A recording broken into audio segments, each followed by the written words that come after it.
Good morning, students. As you know, in last class we have discussed about classification of the partnership firm, and we have discussed partnership at will and partnership, particular partnership. Before starting today's class, I am just revising. Like we have started forms of business organization, chapter number 2.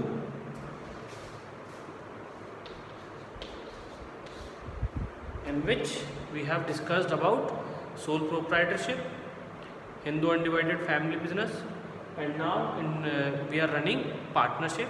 We have already discussed basic features of partnership and advantages, disadvantages. Now we are classifying the partnership, and in today's class we are classification on the basis of liability.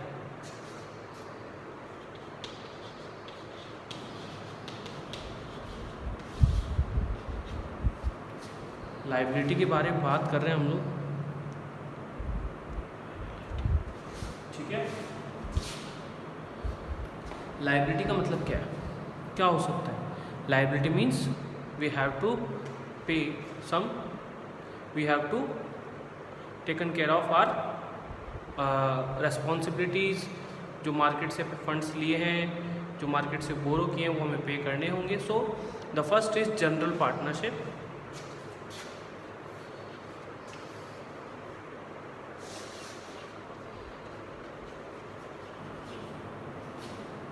The first is general and the second is limited liability.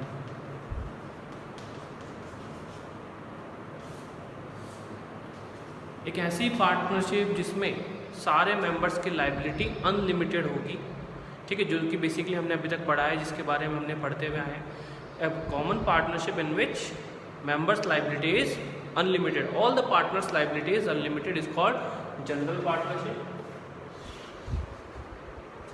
And a type of partnership in which other partners are liability are limited, but at least one partner's liability is unlimited.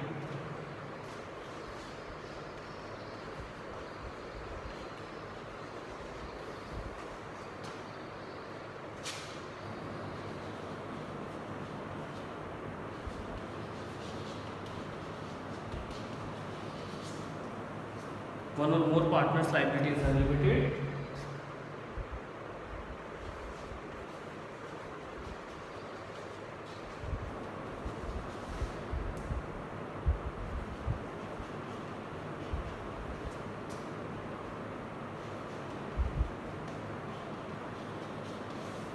Remaining partners liability is limited. Is it clear student? That simply means कि अभी question आता है sir ऐसा क्यों करेगा कोई। Basically agreement की बात है कि लोगों की सोच के ऊपर बात है, कुछ ज़्यादा रिस्क उठाना चाहेंगे, कुछ कम रिस्क उठाना चाहेंगे। So in this case the one or more partner can take risk, like we will our liability is unlimited and other partners liability is limited. That simply means कि इस केस में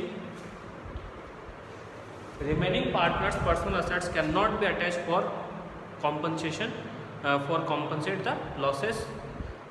Only their business shares can be taken, but the partner who is bearing unlimited liability risk, then we can take their personal property for compensating the losses. Is it clear, students? Now the next topic is partnership deed.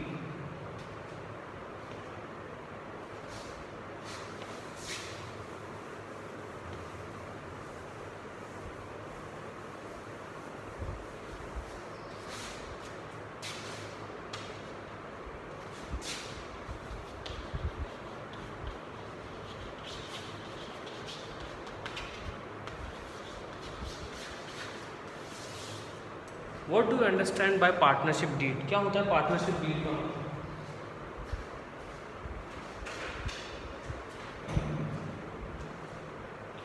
Partnership deed means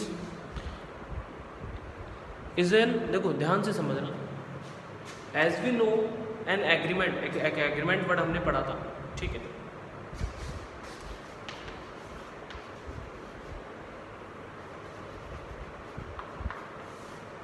That means one party offers the another party and other party accepts the offer, it is called agreement. Then we can form a partnership by way of agreement. That means we can start a partnership with oral agreement, and there is no compulsion of written agreement. Is it clear, students? Now, what is partnership deed? A partnership is a voluntary association of people who come together for achieving common objectives. That means कि partnership एक ऐसा association है जहाँ लोग अपनी इच्छा से काम करने के लिए आते हैं. In order to enter into partnership, a clear agreement with respect to terms and condition and all aspects concerning the partners is essential, so that is no misunderstanding. Simple सी बात करें, like कितनी कैपिटल लगानी है, कितने time period के लिए करनी है, जो एक्टिव पार्टनर होगा, जो रूटीन में काम करेगा, उसे सैलरी मिलेगी नहीं मिलेगी, इंटरेस्ट ऑन ड्राइंग क्या होगा, इंटरेस्ट ऑन कैपिटल क्या होगा, पार्टनरशिप बंद करने की सिचुएशंस क्या होगी, न्यू पार्टनर आएगा तो क्या सिचुएशन होगी, every terms and condition. Like in absence of partners who will take decisions, can a partner take decisions or not. समझ में आ रहा है? That means we will mention in this agreement all the terms and conditions.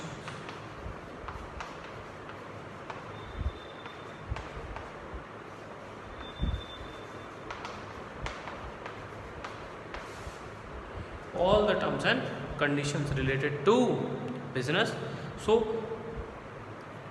क्यों बना रहे हैं? ताकि कोई मिसअंडरस्टैंडिंग नहीं हो, कॉन्फ्लिक्ट्स नहीं आए फ्यूचर में पार्टनर्स के बीच में. आगे लिखा हुआ है ओरल और return. Even though it is not essential to have a written agreement, it is advisable to have written agreement as it constitutes an evidence of conditions. Simple सी एक बात कही गई कि there is no compulsion of written agreement. क्यों नहीं है? We have already discussed in the live classes और last classes. क्यों ज़रूरी नहीं है? ठीक है, तो अभी डिस्कस नहीं करेंगे. नाउ सिंपल सी बात क्या है, क्या मतलब है कि एक्चुअल में क्या है कि ओरल का कोई एविडेंस नहीं है, इसलिए एक सजेशन दिया जाता है कि जो टर्म्स एंड कंडीशंस हैं या जो एग्रीमेंट है, it should be in written form. Should be, there is no must, it should be in written form, so that we can use as an evidence for future reference. Future reference के लिए हम इसे evidence की तरह काम में ले सकें. The written agreement which specialise the terms and condition that govern the partnership is called partnership deed.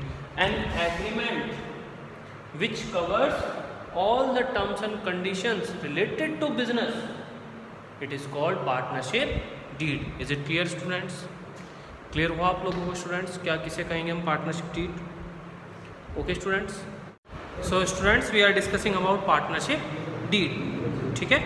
Like partnership deed is a written agreement between the partners which defines all the terms and conditions related to partnership. Now we are discussing the partnership deed generally includes the following aspect. partnership deed में क्या क्या शामिल किया जाएगा.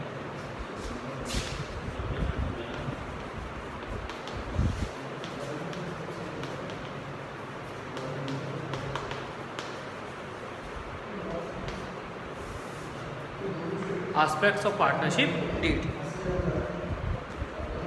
The first, name of the firm. There should be a name. जिस name के under में काम करेंगे वो नेम होना ज़रूरी है एक फर्म का. ठीक है.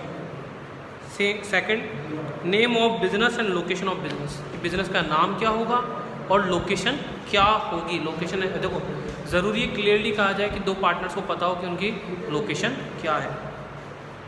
ड्यूरेशन ऑफ बिजनेस, 1 साल 2 साल 5 साल कितने ड्यूरेशन में ये पार्टनरशिप चलेगी. Investment made by each partner, कितनी कैपिटल कंट्रीब्यूट कर रहे हैं पार्टनर्स, ये भी मेंशन किया जाएगा. Distribution of profit and losses, कि प्रॉफिट और लॉस का डिस्ट्रीब्यूशन किस रेशो में होगा. Salaries and withdrawals for partner, किसी पार्टनर को वर्किंग की सैलरी दी जाएगी या नहीं दी जाएगी. Terms growing governing admission retirement and expulsion of partner, partner के एडमिशन को निकालने को. ठीक है, इससे related rules. Interest on capital and interest on drawings दिया जाएगा या नहीं दिया जाएगा. Procedure for dissolution of the firm, firm को किस तरह से डिसॉल्व किया जाएगा, डिसॉल्व मतलब बंद किया जाएगा. Preparation of account and their auditing किस बेस पर होगी.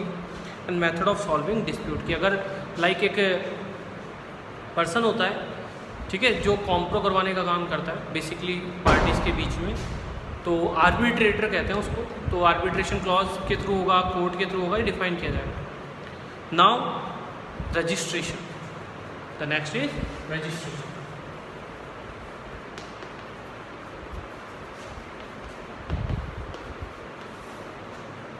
What do you mean by registration? Registration of partnership firm means the entering the firm's name along with the relevant prescribed particulars in the register of the firm kept with registrar of firms. हम जो भी name रखेंगे, जो भी काम कर रहे हैं, इस सबको गवर्नमेंट ऑफिशियल के पास एक रजिस्टर होता है, पार्टनरशिप एक्ट जहाँ पार्टनरशिप जहाँ रजिस्ट्रेशन होती है, तो उसके पास रजिस्ट्रेशन करवाएंगे हम हमारी पार्टनरशिप फर्म का।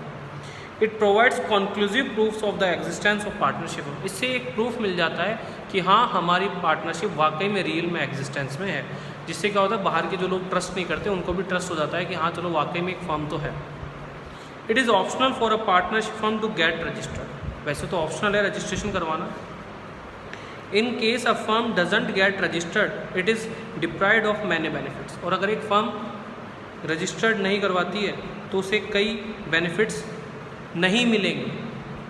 The consequences of non registration of firm are as follows. क्या क्या काम नहीं होगा? First, a partner of an unregistered firm can not file a suit against the firm or other partners. कि लाइक कॉन्फ्लिक्ट हुआ, लड़ाई झगड़े हो गए, आप कुछ क्लेम करना चाहते हो तो नहीं कर सकते। क्यों? क्योंकि ओरल का कोई एविडेंस नहीं है और रिटर्न आपने किया नहीं। तो जब कोई एविडेंस ही नहीं है तो फिर आप किस तरह से केस कोर्ट में केस फाइल कर सकते हैं? No, you have no authority to file a case against other partners. Next, the firm can not file a suit against the partners. कि ना तो पार्टनर फर्म के खिलाफ और ना फर्म पार्टनर्स के खिलाफ केस फाइल कर सकते हैं। In view of these consequences it is therefore advisable to get the firm registered. और इसीलिए कहा जाता है कि अगर आप इन डिस्प्यूट से बचना चाहते हैं तो आपको अपनी फर्म को रजिस्टर करवाना चाहिए। और according to India partnership act 1932 the partners may get firm registered with the registrar of the firm on the state in which the firm is situated. Like Rajasthan में तो राजस्थान के रजिस्ट्रार के पास, दिल्ली है तो दिल्ली के रजिस्ट्रार के पास, महाराष्ट्र में तो महाराष्ट्र के रजिस्ट्रार के पास आपको रजिस्ट्रेशन करवाना होगा। The procedure for getting a firm registered is as follows. किस तरह से रजिस्ट्रेशन होगा उसकी एक प्रोसीजर दिया गया है। First, submission of application in the prescribed form. जो गवर्नमेंट ने फॉर्म प्रेस्क्राइब किया है उस फॉर्म को फिल करेंगे। The application should be contain the following particulars. इस एप्लीकेशन में क्या क्या सबमिट करना होगा? Name of the firm, location exact कि कौन से डिस्ट्रिक्ट कौन से लोकेलिटी में करोगे, name of the other places where the firm carries on business. Like आपके ब्रांच ऑफिसेज अगर आप ओपन करते हैं तो कहाँ कहाँ ब्रांच ऑफिसेज होंगे। The date when each partner join the firm, वो डेट मेंशन करनी होगी जब सारे पार्टनर्स एग्री हुए हैं या सब पार्टनर्स आए हैं पार्टनरशिप में। Name and address of the partner, सारे पार्टनर्स के नाम और उनके पते कम्युनिकेशन के। ड्यूरेशन ऑफ पार्टनरशिप क्या होगी, ठीक है। This application should be signed by all the partners. और अगर रजिस्ट्रेशन से पहले इस पार्टनरशिप को सबके साइन करवाना जरूरी है। तो second, deposit of required fee with the registrar of firm. एक बेसिक रिक्वायरमेंट की फ़ीस होती है आरओसी के पास, वो भी हमें जमा करवानी होगी रजिस्ट्रार ऑफ फर्म्स के पास। Next is the registrar after approval will make an entry in the registered firm will subsequently issue certificate of register. और अगर सारे डॉक्यूमेंट जेन्युइन लगते हैं registrar of companies registrar of firms को, तो वो आपके नेम को रजिस्टर्ड कर देगा और आपको एक सर्टिफिकेट इशू कर देगा जो कि शो करेगा कि yes your business exist in the situation या exist in the market. Is it clear? So student, this is the topic partnership. ये पार्टनरशिप टॉपिक है जो कि हमने कवर कर लिया। Still if you have got any doubt related to this topic you can ask through WhatsApp. देखो बेटा, partnership के अंदर बहुत सारी चीज़ें पड़ी, इसके मेरिट्स, एडवांटेज, डिसएडवांटेज, ठीक है, तो वो सब क्लियर करना भी ज़रूरी है। टाइप्स ऑफ पार्टनर्स भी क्लियर करना ज़रूरी है, ठीक है। और टाइप्स ऑफ पार्टनर्स की आपकी केस स्टडी भी बनती है तो वो भी अच्छे से क्लियर करना ज़रूरी है। देन क्लासिफिकेशन में पढ़ा हमने, वो भी हमें पढ़ना है, ठीक है। इसके मल्टीपल चॉइस क्वेश्चंस पूछे जा सके। एंड नाउ मेरे हिसाब से जो आपके डाउट्स आ रहे थे लाइव क्लासेस में कि सर पार्टनरशिप डीड क्या होती है, रजिस्ट्रेशन के बेनिफिट्स क्या हैं, नॉन रजिस्ट्रेशन के बेनिफिट्स क्या है, वो भी हमने क्लियर कर लिया, ठीक है। स्टिल फिर भी कुछ रह जाता है, कोई टॉपिक आपको अलग से लग रहा है, कोई क्वेरी रह जाती है, तो आप लोग व्हाट्सएप के थ्रू क्लियर कर सकते हैं। Okay, thank you students.